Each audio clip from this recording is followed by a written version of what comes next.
ایسے جیسے معراج کے مرحلے بدلتے گئے ویسے ویسے آقا علیہ السلام کی شخصیت اور آپ کی ذات اقدس کے ہر گوشے کے معراج اپنے کمال پہ پہنچتے گئے، اپنے کمال پہ پہنچتے گئے۔ اور جب قاب قوسین او ادنا کا مقام آیا اور اللہ رب العزت کے ساتھ، اب یہاں ایک بات سمجھنے والی،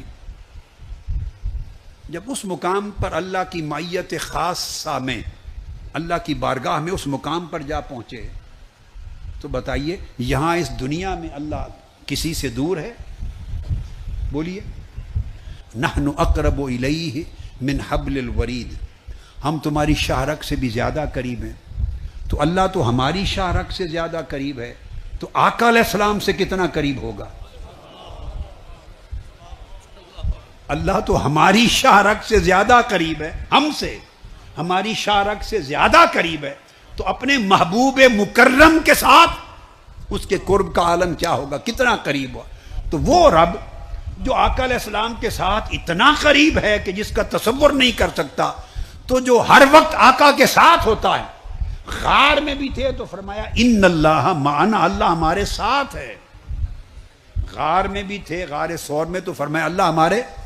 تو جب اللہ ہر وقت حضور کے ساتھ ہے اور آقا علیہ السلام سے کبھی جدا ہوا ہی نہیں، وہ اپنے بندگان مومنین سے جدا نہیں ہوتا، اپنے انبیاء و مرسلین سے جدا کیسے ہوگا؟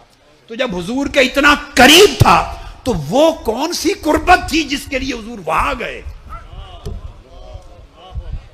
سوچنا ہوگا۔ یہاں جو ہر وقت قریب ہیں، وہ اگر یہی قربت تھی، یہی قربت جو زمین پہ میسر ہے، تو یہ قربت لینے کے لیے کعبہ قوسین پر جانے کی کیا ضرورت؟ یہ بات سمجھنے والی ہے۔ کوئی اچھوتی قربت ہے تو رب یہاں سے وہاں لے گیا، کوئی نرالی قربت، اور ہم مجلسی، اللہ فرماتے ہیں کہ جو میرا ذکر کرتا ہے میں ان کا ہم نشین ہوتا ہوں۔ تو اللہ تو یہاں بھی اپنے ذاکروں کا، ذکر کرنے والوں اور اپنی عبادت کرنے والوں کا ہم نشین ہوتا ہے، اور پھر آقا علیہ السلام کے ساتھ اس کی ہم نشینی کا عالم کیا ہوگا؟ وہ رب جو یہاں ہم نشین ہے، وہاں کون سی ہم نشینی لینے گئے؟ جو یہاں آقا کی سنتا اور دیکھتا ہے، وہاں کون سی چیز سننے اور دیکھنے کے لیے گئے؟ جو یہاں قریب ہے، وہاں کون سی قربت کے لیے گئے؟ اگر سمجھیں کہ اس کا معنی یہاں کی قربتوں سے الگ نہیں ہے تو پھر سفر معراج بیکار ہو جاتا ہے، بے معنی ہو جاتا ہے۔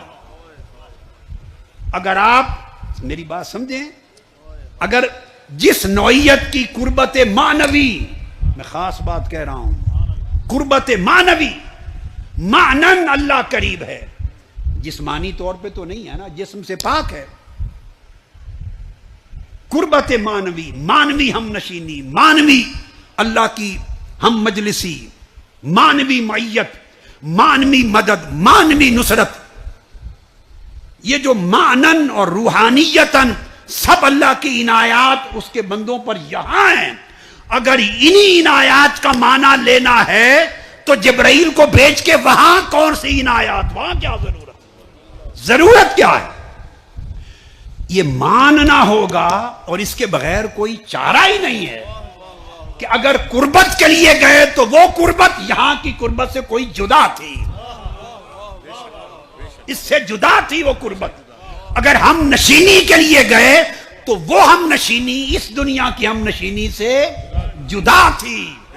اگر دیدار کے لیے گئے تو وہ اس دنیا کی قلبی رویت، دل کا جو دیدار کرنا، اس سے جدا تھا، اور اس کے ساتھ اس کے سامنے بیٹھ کر ہم کلام ہونے کے لیے گئے تو وہ کلام تو ہر روز قرآن کی صورت میں یہاں بھی کرتا تھا، اس ہم کلامی سے جدا تھی۔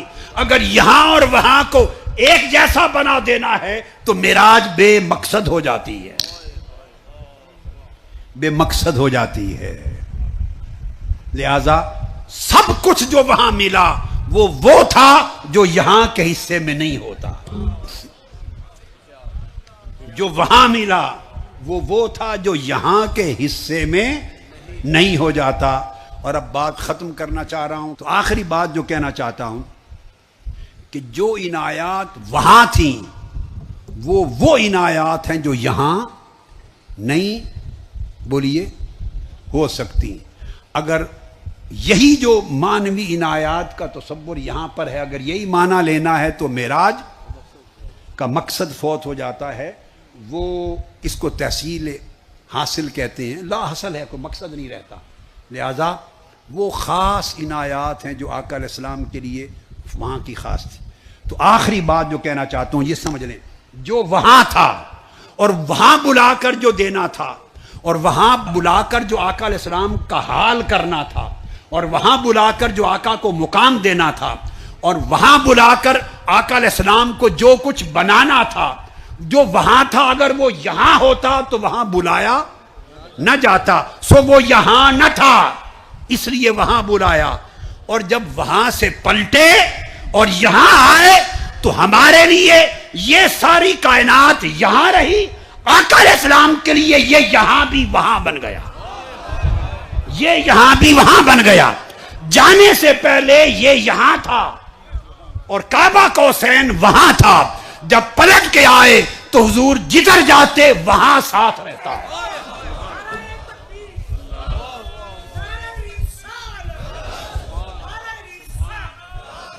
واپس آنے کے بعد آقا علیہ السلام ایسا کچھ ہو گئے تھے کہ جہاں رہتے جہاں جاتے، پھر وہ یہاں نہ رہتے وہاں ساتھ رہتا، پھر وہ آخر وقت تک وہاں میں رہے۔